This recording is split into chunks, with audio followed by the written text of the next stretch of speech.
When you take a look at the fixtures around Europe this weekend, there is one tie that jumps off the page, and that is, of course, Arsenal against Manchester City. Proved to be such a pivotal match over recent seasons. It's first versus third. It's Pep Guardiola against Mikel Arteta. Let's hear from both of them ahead of the game.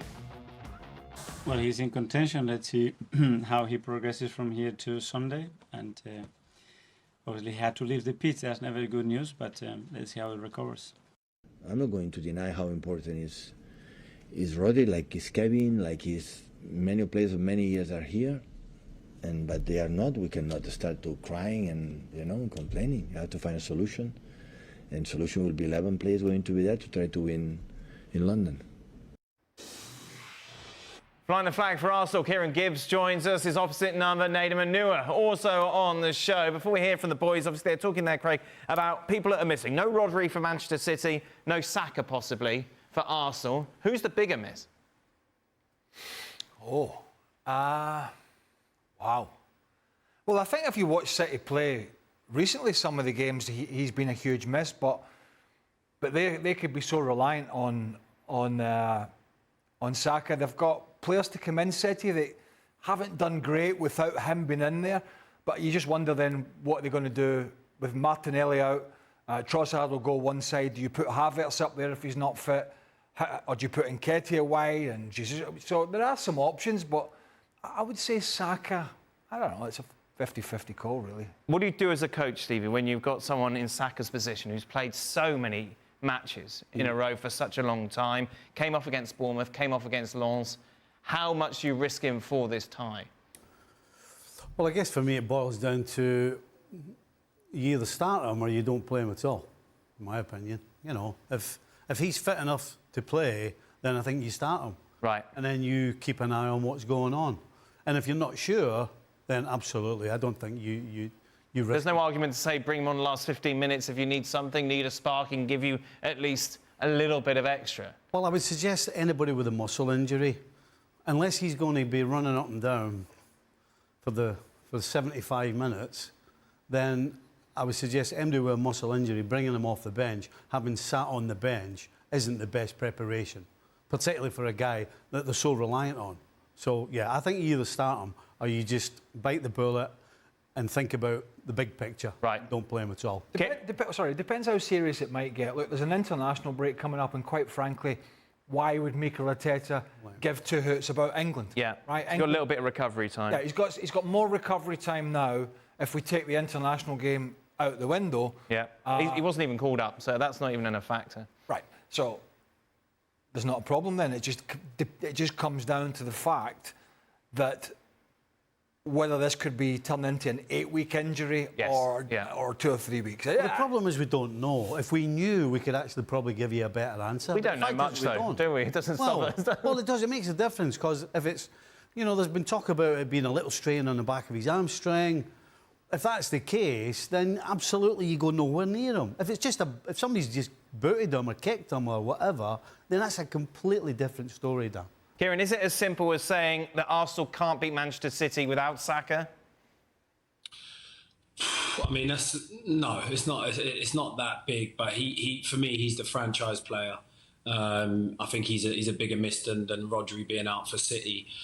But I would have to leave him out. I'd agree with Stevie. I think if it's a muscle injury, then you just got to leave it. I mean, he's just played a ridiculous amount of games, and I didn't want to jinx it. I said it a couple of weeks ago, but eventually it takes his toll, and he's feeling the load. But they've got good enough replacements. I think Trossard, I would definitely has to start for me in this game. They're going to have to be a little bit cuter because they lack, without Martinelli and Saka, they lack that penetration. I feel like we saw it the other night against Lens. They kind of run out of ideas a little bit more predictable. So I feel that that they still have enough there to beat City, especially at the Emirates at the moment. But yeah, I think it's a big blow.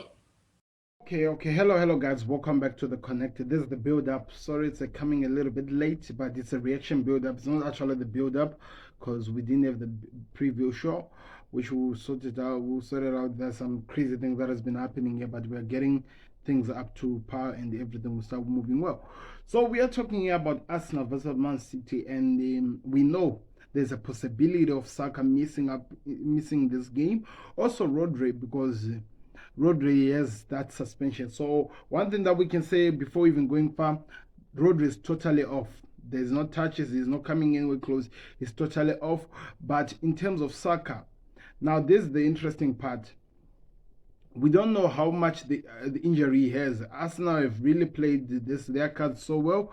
They haven't revealed to anybody how injured he is or how dangerous the injury is. But they're telling us he's in contention, and I don't think that we have seen any videos that shows him in training or what. They've really kept this on a low. They really want to surprise Man City come this game, because of course they already know that they don't have the likes of Martinelli. They're happy that Thomas Partey is back, Declan Rice. There's so much that is happening, so they're working with their cards very perfectly well. They're keeping it hidden because they just don't want to be revealed and maybe lose the game because of what they tell the world. They want to be ready for this Pep Guardiola, and mind games will help so much, because I'm telling you, a Man City squad preparing for Arsenal will prepare differently if they are dealing with Saka or not. But in this situation, as I say, he could be or he could not be. The problem is this: we don't know how far, how he is injured, how long the injury is, or maybe it was somebody who just kicked him and he has just a small bruise. He could be ready, like what Steven Nicol is saying, but we can only see it in the ground. We can only wait and see it in the ground. At the moment, we know nothing, and we are building up to this game. It's gonna be exciting. I can't wait to see how the game will play out. But what are your thoughts? What do you think Arsenal needs to do to get maybe an ideal control over this game? Because there is so much that's going to happen in this game. So many people are afraid of where this game could go. But one thing that we can say is that we are excited over Man City versus Arsenal versus Man City, because it's in London. But one thing that I feel, like these guys are talking. Of course, we have never seen how Arsenal look like without Saka, because all the times he has always been ready to play the game. He's always been healthy and ready to fight. 83 games or 84 games he has played without even missing any game. That tells you how much of a player he is and how much reliable he is as a player. But now, we have seen what Man City looks like without Rodri. Yes, people might talk about the long game. That's a long game that came in when Saka left in the game. So the game plan was for Arsenal to play with Saka, but he got injured. Now the game had to change. So I cannot really buy what we saw in 45 minutes or even less minutes without a Saka in this team until maybe I see how Mikel Arteta set up this Arsenal without Saka, because that could be the difference that tells us how they're going to be in this game. But with City, we have seen how they look like without Rodri. They've lost against Wolves. And one person could say that if a team loses against Wolves, then an Arsenal should be able to deal with it. But that's not how the Premier League is really written, if you know what I mean. It can really surprise you. So many people can tell you that the Premier League can surprise you, even you think you know what's going to be happening in the game. But what I'm saying is this: we know how Man City looks like without Rodri. They are missing a key player in their squad. The player that makes everything tick in terms of defensive and also attacking. The long balls, the way he's able to distribute. So he's totally missing. And they're playing with one of the best teams in the past years. In fact, to be honest, they were the second best team last season. It's going to be exciting. It's going to be interesting to see how this goes. But I want to hear your thoughts in the comment section. How do you see this game going? And what are your predictions? Do you think it's just going to be an easy walkover of Man City?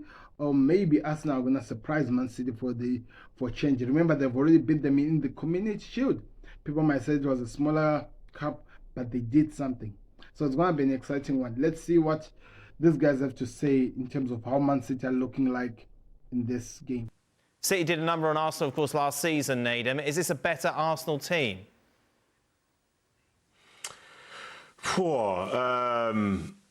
Not at this moment in time with people being out and them not having the full balance as such. I think last season, as we saw, especially for that first half of the season, they were nearly perfect. I think it was 50 points at the halfway mark.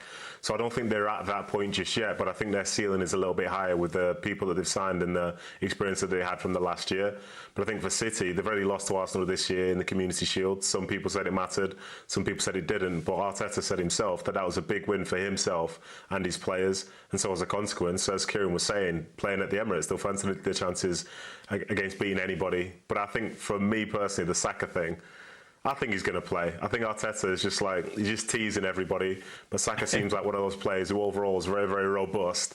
And he just wants to be a part of the biggest games. And he's the main man for Arsenal, as the franchise player, as Kieran said. So I think it should be a fantastic game. And I think Rodri missing for City is potentially bigger, say, if the two of them end up not playing.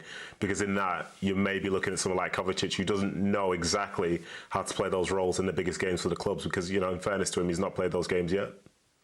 They're a better squad, going back to Arsenal. Yes, yeah. They're a better squad, but they have not played better this year than last year. And to go back to Nathan's point, last week at Wolves, it was Kovacic and Matheus Nunes who got taken off at half-time, who was getting a lot of stick. Then you've got Calvin Phillips. None of those players can do the job that Rodri can. So there is an argument to say, even though City are a stronger side and a stronger squad at this moment in time, that Rodri could be a bigger absence, because how important the middle of the park is going to be. But I'm the same. I think, you know, I think Arteta risks Bukayo Saka if it's not looking like a crazy, you know, he's only going to last 10 or 15 minutes decision. I think if he thinks he can get an hour out of him, he's probably going to try that. Who's your City starting 11, Nathan? I think for me, Bernardo Silva is probably going to come into the midfield alongside of Kovacic, because I think he's, you know, he did very well with Rodri in the past there, Silva and Rodri in that midfield area, and I think they need someone that understands how that's going to work. And then I think Foden did do well in the midweek, but I think he could do a good job on that right-hand side, especially because Zinchenko will be coming inside, so he could probably affect it from that standpoint. And that's the potential team as such, which has got tons of experience from the success of the last year. But I think they can't really rely on too many of the new players at this moment in time, because Arsenal do give City a very, very tough game, especially at the Emirates. So I think some familiar faces going there with a positive feeling from the past, I think that will make a big difference. And as you can see from that, it's only really Kovacic, Kovacic and Guardiola, the only two who really haven't had a taste of success down there. And you've got Grealish over Doku. It's been interesting to see. Has Grealish been unfit? What's been the deal, Nathan? Well, he was injured for a period of time, which is, you know, it's very unlike him, because as we were talking about with Saka, like, Grealish overall is very robust in terms of being able to play many games through a long period. I think at the end of last season he played, I think it was either 9 or 10 games in the month of April. So, and they were the biggest games of the season for City, really. So it was strange to see him being out, but, you know, Doku stepped up in fairness to him. But as far as, like, Guardiola thinks himself, you know, he can rely on players, he can trust those players because he knows that they've done it before. There's a reason why he picks certain teams for certain games, and it tends to be the ones with the most experience who need to be able to manage that sort of environment and play a style of football which maybe we don't understand from the outside, but he knows is required to win in those places. I think Grealish can definitely do that, because I think his skill set definitely suits those occasions. It must be a nice luxury for Guardiola to be able to pick players who've been there and done it for these sort of matches. No, absolutely. Yeah, this is when your squad, this is when it counts the most. I would actually change that team, though, to be honest with you. Go on. I would bring Stones back in. I would have Stones and Phillips as your two. It's all down to his fitness, though, isn't it? That's the problem. Well, but the three that played last week were so bad, Kovacic, Nunes and Phillips together, it just didn't work at all. So I think he would completely scrap it.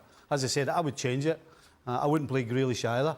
I'd play Silva on the left of the three with Alvarez, and then have Foden on the left, Haaland up front, and have Stones and Phillips, and defend with the 6 and get after it with the 4. Why would you not have Grealish?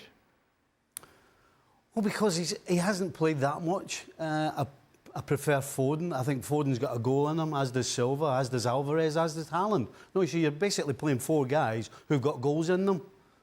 I look at Grealish and I don't see any goals in him. So I would go forward with the 4, and then you got the 6 at the back. If City are solid at the back, they win this game. Absolutely. So many information to unpack here in terms of what these guys are talking about. One thing that I think Nedum really made so perfectly clear was we know that Saka is going to play. We know that Mikel Arteta is going to just play mind games, and we know that he's always that kind of a player that never really lets you down in terms of fitness-wise, in terms of what.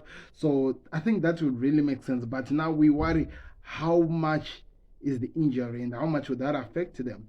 The important part I think about what they did in this part is now they were now talking more about the City and how Rodri will really be a player that is really going to miss in this thing, because we know that City can really work, but with Rodri they're a different machine. They can do so well, they can cause so much, and we saw last week that they really struggled, especially against Wolves.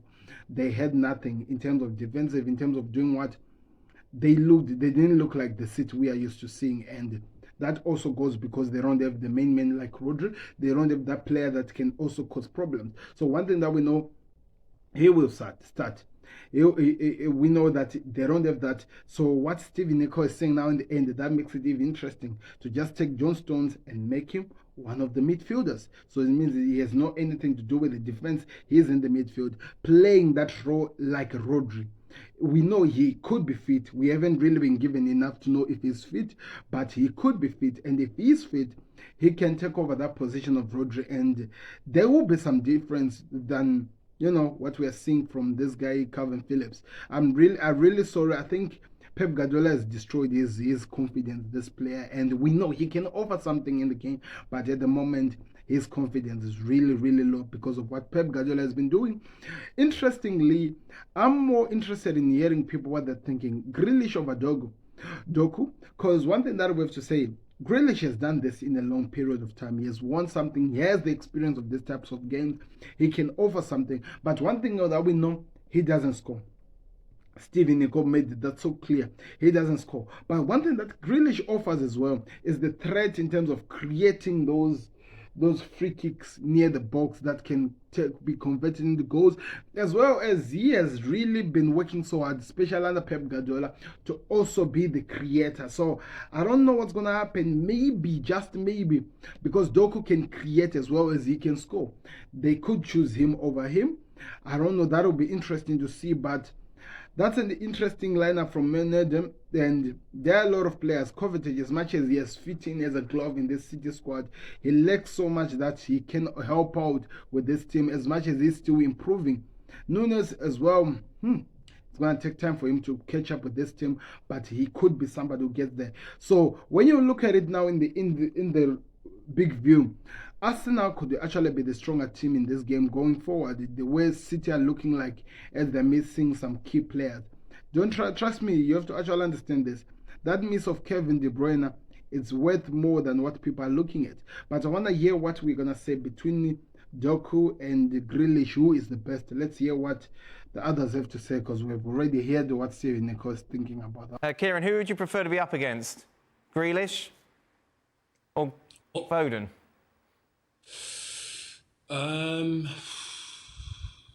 I mean, I wouldn't like to be up against either of them, to be honest. Yeah, I thought that might be the answer, Kieran. They're both firing. When they're both firing, I feel like Foden's more of a tricky player to mark.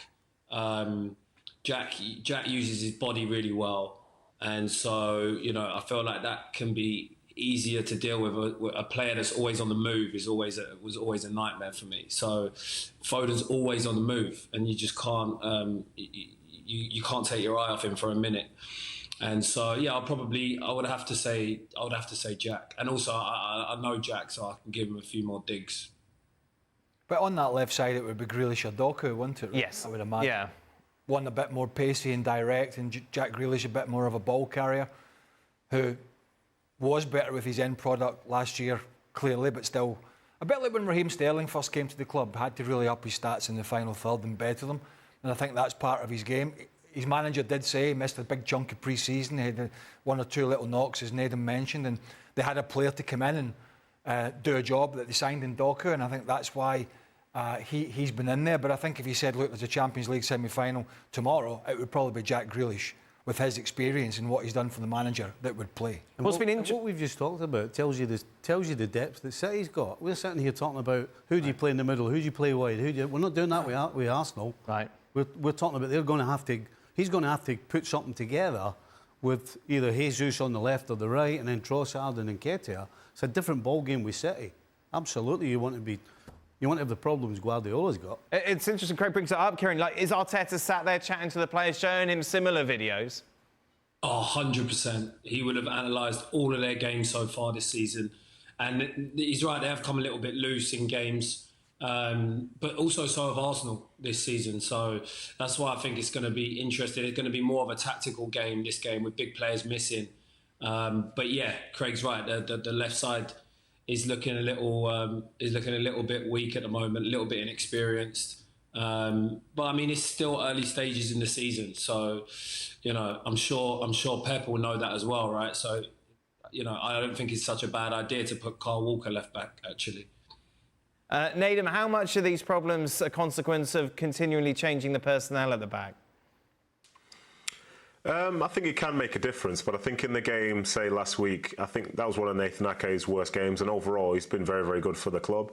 And I think interestingly as well, going back to the 3 ties last season, I think obviously Saka had an incredible season, but he didn't necessarily have the best of games in those matchups against Nathan. And that, might be a surprise to some, but for some reason the matchup was just there. But I think what's key, as you look at those goals and we look at bigger picture, they've still only conceded 5 so far in the league this season. And they do offer opportunity, but I think some of that comes because they're so aggressive with how they want to defend. I think the goal in midweek, Ruben Diaz decided to try and press as high as he could there, but then offering all that space in behind. I think that's in their nature. And it'll be interesting to see if Guardiola thinks that, this is something that they need to change. But for sure, as Kieran's saying, Arteta would have seen it. He's going to try and play into it. But I think Pep will understand that as well. And I don't think he's going to change his principles, but he might just have a little wrinkle to try and deal with that situation. It was something that has been in their nature for a long time. And it was something, particularly in the Champions League knockout stages, that they came unstuck, right? Leaving that space in behind. Now, they were still doing it last year. They just did it better. Right. They just defended those situations better more often than not. Yeah, it was a struggle against Inter in the final at times, a bigger struggle than many of us thought, not the greatest performance, but they defended better last year. And as Nedum said, generally they have this year. But when you've got a squad like this, you have to nitpick and look. There's no point Mikel Arteta sitting there with, there's no flaws here. We can't get at them. You've got to find little holes, pick little holes in areas you can get at. It's a fascinating game because I don't think City are playing brilliantly either. Yeah, they're dominating games. They dominated Leipzig in midweek. But again, Haaland was quiet. He was quiet at Wolves last week. But Alvarez has stepped up. That's the difference. Mm-hmm. So if Arsenal have got some issues, the fringe players around are going to have to step up. Can't keep looking at Saka. Can't keep looking at Odegaard. If these guys are kept quiet by Man City, 1 or 2 others on the fringe need to step up big time. That's what Julian Alvarez and others have done at Man City. All right then, prediction time. Yeah, that is an interesting one that I'm hearing here. Okay. Foden versus Jack Grealish. Of course, me myself, I'll choose Jack Grealish. I'll choose Phil Foden, in fact, if I'm a City supporter. But if I'm a rival, I would want Jack Grealish because, of course, Jack Grealish is a ball carrier. But as much as Phil Foden can also be a ball carrier, he's always forward moving. Like what Nedum was saying there, that is very dangerous for any player to deal with. A player who never stops, who's always moving. It's hard to know where he is. Look at how Gomez suffered against Richarlison in the game. Because Richarlison, as much as he can be, he's always moving and he'll always find himself in the positions where they can take advantage. So that can also be something that is interesting. But one thing I know with Pep Guardiola, with the way he likes to change things, Phil Foden will never play in the left. Like they're already saying, I do believe it's going to be either Jack Grealish, a ball carrier, or a guy who uses pace and speed moving forward.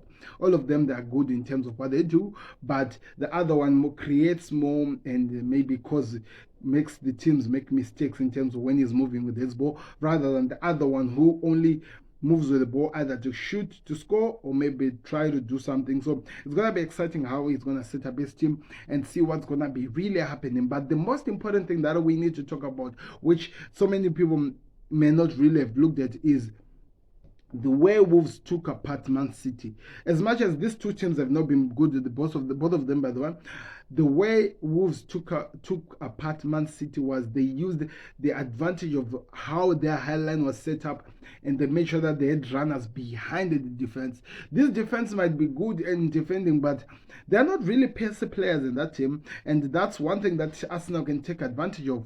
You know, especially knowing that now they're going to have to move either Jesus to the